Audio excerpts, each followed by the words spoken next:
300 triliun mengalir ke Kemenkeu. Pantas, Sri Mulyani ngotot rakyat bayar pajak. Masih belum puas rampok rakyat rupanya. Mahfud sebut laporkan 69 pegawai Kemenkeu ke Sri Mulyani. Terindikasi lakukan pencucian uang.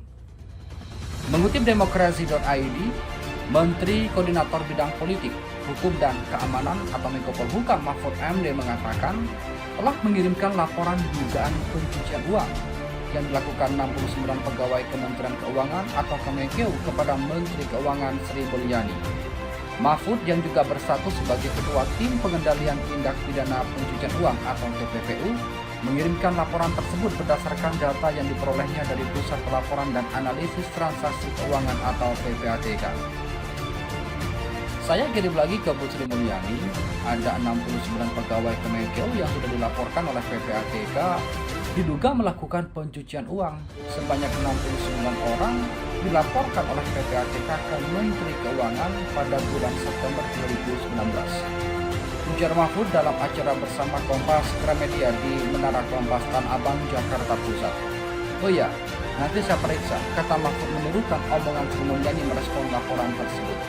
Berdasarkan hasil analisis sementara, para pegawai Kemenkeu itu melakukan transaksi dalam jumlah kecil tetapi berulang kali.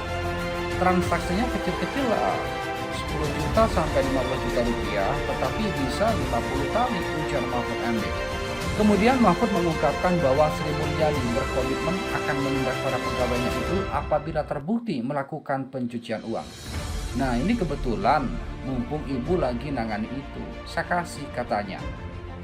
Diberitakan sebelumnya, kasus kekayaan tak wajar pegawai pajak Rafael Alun Trisambodo bakal menyeret nama-nama pegawai pajak lain. KPK akan mengumumkan satu pegawai Ditjen Pajak yang akan diminta klarifikasi terkait harta kekayaannya hari ini.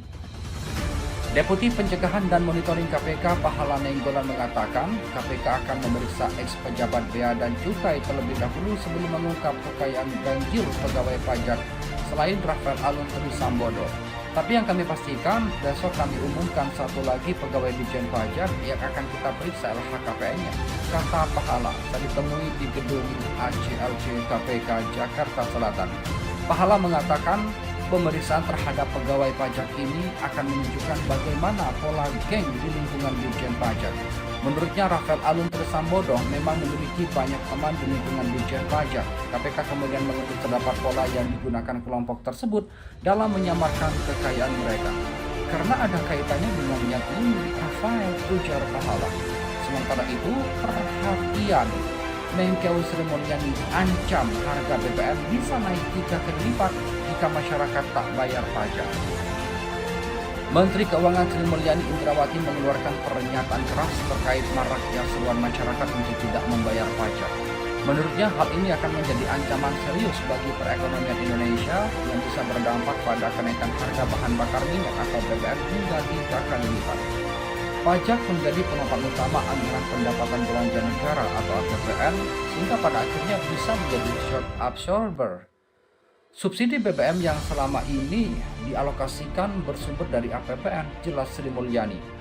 Menurut Sri Mulyani, jika tidak ada subsidi, masyarakat bisa membayar harga BBM hingga 3 kali lipat.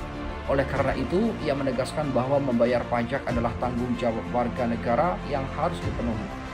Kita tidak ingin ini terjadi. Nah, dananya dari mana? Tentu saja dari pajak yang Anda bayarkan, ungkapnya. Sri Mulyani juga mengakui bahwa tahun 2022 bukanlah tahun yang mudah bagi Indonesia.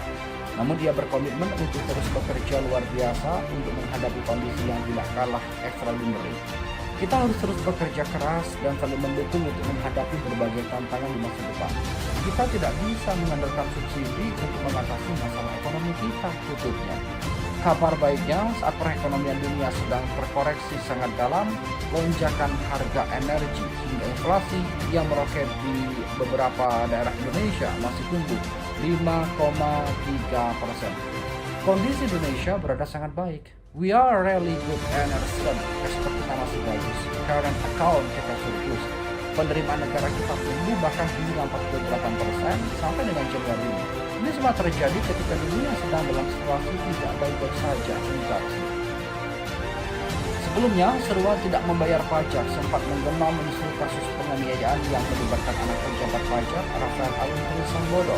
Pasalnya anak Rafael, Mario Dandi, kerap pamer kendaraan mewah di media sosial.